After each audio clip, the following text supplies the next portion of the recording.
10वी नंतर कोणता स्ट्रीम घ्यायचा हेच समजत नाहीये. सायन्स, कॉमर्स, आर्ट, ITI की पॉलिटेक्निक्स? तर मित्रांनो, आज व्हिडिओमध्ये आपण कम्प्लीट करिअर रोड मॅप पाहूया. नमस्कार मित्रांनो, आपल्या चॅनलवर स्वागत आहे. आज आपण 10वी नंतर बेस्ट करिअर ऑप्शन सोप्या भाषेत पाहणार आहोत.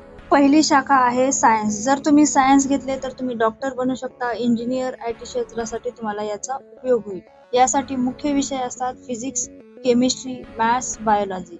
यामधून तुम्ही MBBS, BAMS, BHMS, engineering, pharmacy, nursing, data science किंवा रिसर्च सायंटिस्ट यापैकी कोणत्याही क्षेत्रामध्ये करिअर करू शकता.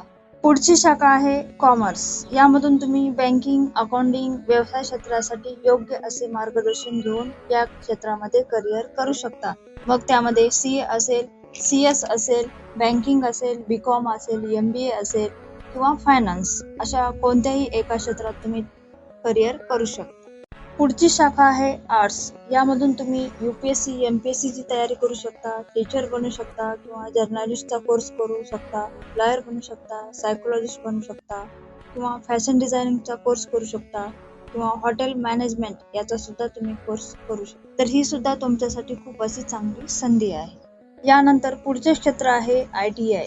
म्हणजे तुम्ही या ठिकाणी कमी कालावधीमध्ये कौशल्य आधारित शिक्षण घेऊन स्वतःचा व्यवसाय करू शकता. सरकारी किंवा खाजगी अशा दोन्ही क्षेत्रात तुम्हाला काम करण्याची संधी मिळू शकते. तर यामध्ये महत्त्वाचे कोर्स म्हणजे कोणता आहे? Electrician, fitter, welder, computer operator and programming assistant किंवा मेकॅनिक. याचा फायदा काय होणार आहे? तर तुम्हाला कमी खर्चामध्ये शिक्षण घेता येणार आहे आणि लवकरच नोकरी उपलब्ध होणार आहे.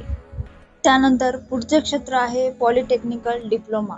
यामध्ये तुम्ही civil engineering, mechanical engineering, computer engineering किंवा इलेक्ट्रॉनिक इंजिनिअर यापैकी कोणत्याही क्षेत्रात आपले करिअर करू शकता.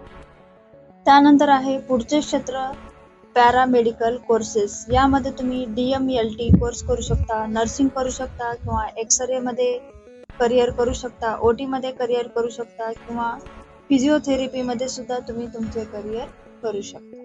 त्यानंतर पुढचे क्षेत्र आहे स्किल बेस्ड कोर्सेस. यामध्ये तुम्हाला कमी खर्चामध्ये चांगले उत्पन्न मिळणार आहे. मग त्यामध्ये ग्राफिक डिझाईन असेल, व्हिडिओ एडिटिंग असेल, वेब डेव्हलपिंग असेल, टॅली किंवा अकाउंटिंग असेल, ॲनिमेशन असेल, मोबाईल रिपेअरिंग असेल किंवा डिजिटल मार्केटिंग यामध्ये सुद्धा तुम्ही तुमचे करिअर करू शकता. नंतर पुढचे क्षेत्र आहे ते म्हणजे सरकारी नोकरी. प्रत्येकालाच वाटत असते की आपल्याला सरकारी नोकरी असावी. तर यासाठी तुम्हाला मग वेगवेगळे कोर्सेस आहेत. त्यामध्ये मग पोलीस भरती असेल, इंडियन आर्मी असेल, रेल्वे असेल, SSC GD असेल, फॉरेस्ट गार्ड असेल, नेव्ही असेल किंवा एअरफोर्स यापैकी कोणत्याही क्षेत्रामध्ये तुम्ही तुमचे करिअर करू शकता. तर मित्रांनो, यशाचा मंत्र काय आहे? तर स्वतःची आवड ओळखा, योग्य मार्गदर्शन घ्या, नियमित अभ्यास करा, हार न मानता प्रयत्न करत राहा, यश तुम्हाला नक्कीच मिळेल.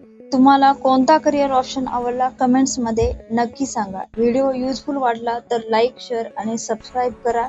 भेटूया पुढच्या व्हिडिओमध्ये. धन्यवाद.